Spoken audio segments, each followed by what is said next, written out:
Okay, so let's be honest. Have you ever tried to read a really important but really old text and just felt completely lost? Maybe it's a classic philosophy text, an epic poem, or, for a whole lot of people, the Bible. We're going to dive into this because there's a way to read these ancient libraries that can totally change the game for you. Sound familiar? Yeah, you are definitely not alone. The biggest barrier for most people isn't a lack of faith, it's just disorientation. It's like being dropped into a massive library in the dark with no map. Well, in this little explainer, we're going to hand you that map. So why all the confusion in the first place?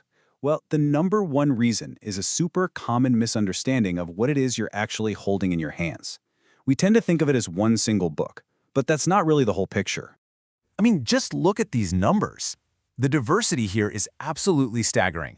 We're talking about a collection of 66 separate books, written across continents over more than 1,000 years.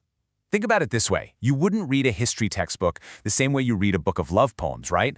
Well, the same principle applies here.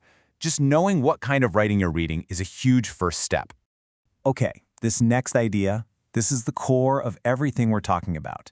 It's a really simple shift in how you think, but it solves so many of the common frustrations people have. I like to call it the for you rule. And this is the perfect way to picture it. If you read the Bible like it's a series of direct text messages written to you today, you're going to get into trouble pretty fast. Instead, what if you thought of it like finding a box of your great-grandparents' old letters? They weren't written to you, right? But by reading them, man, you can learn these profound truths about their life, about hardship, about love. The Bible wasn't written to a 21st century person, but it was absolutely preserved for you. You've seen this verse everywhere, haven't you? It's on posters, coffee mugs, all over social media, and it's incredibly comforting for a good reason. It's all about hope and a good future. But if we apply our new rule, we've got to ask a really important question. Right. Who was the original audience? Who was this letter actually written to? Because finding that out doesn't make the verse less powerful. In fact, it unlocks a meaning that is so much deeper and richer than you can imagine. So get this amazing promise was made to people who had lost everything. They were exiles in a hostile foreign land. And this letter was God telling them to literally settle in, build houses, and plant gardens because they were going to be there for 70 years. So the promise wasn't about instant happiness. It was about God's long-term faithfulness, even when his people had failed. Now that is a much bigger, more powerful story. And this quote from scholar Gordon Fee just nails it. A text without a context is a pretext for whatever you want it to say. Context is everything. Without it, we can twist a text to mean anything we want. But with it, we get so much closer to what the author was actually trying to say. All right, so how do we do this in real life? Let's build a practical toolkit. Here are 5 questions you can ask of any passage you read. Every single time, they'll keep you grounded and help you read it right. These 5 questions are going to be your new best friends. We've already seen how powerful that first question is, right? Number 2 reminds us to read poetry like poetry, not like a science textbook. 3 helps us figure out the original situation. And this is huge. Notice that before we ever ask what a passage means for us, question 4 asks what it reveals about God. That's a massive reorientation. And that 5th question? Well, that gets at the bigger story. Because here's the most amazing thing about this library of books.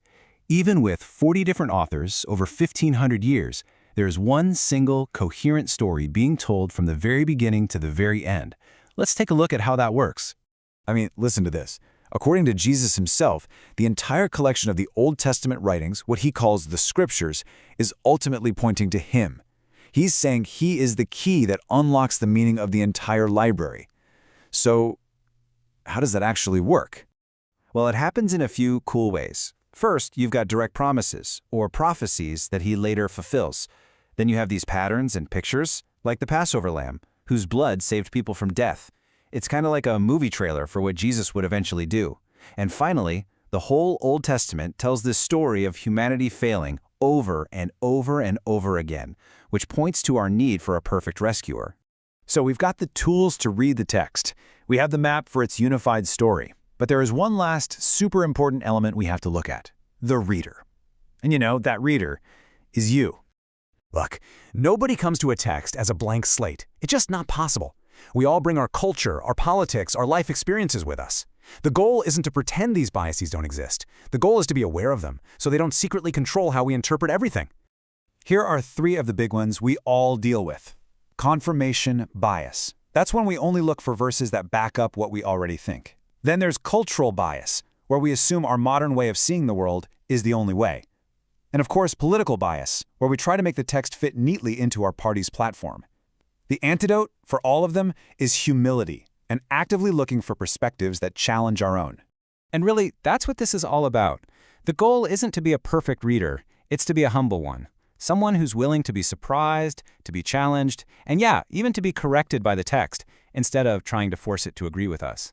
So what actually happens when you start using these tools? When you stop seeing a confusing rule book and start seeing one unified epic story? Well, the disorientation starts to fade, and something really incredible begins, a real conversation with the text, one that might just change everything.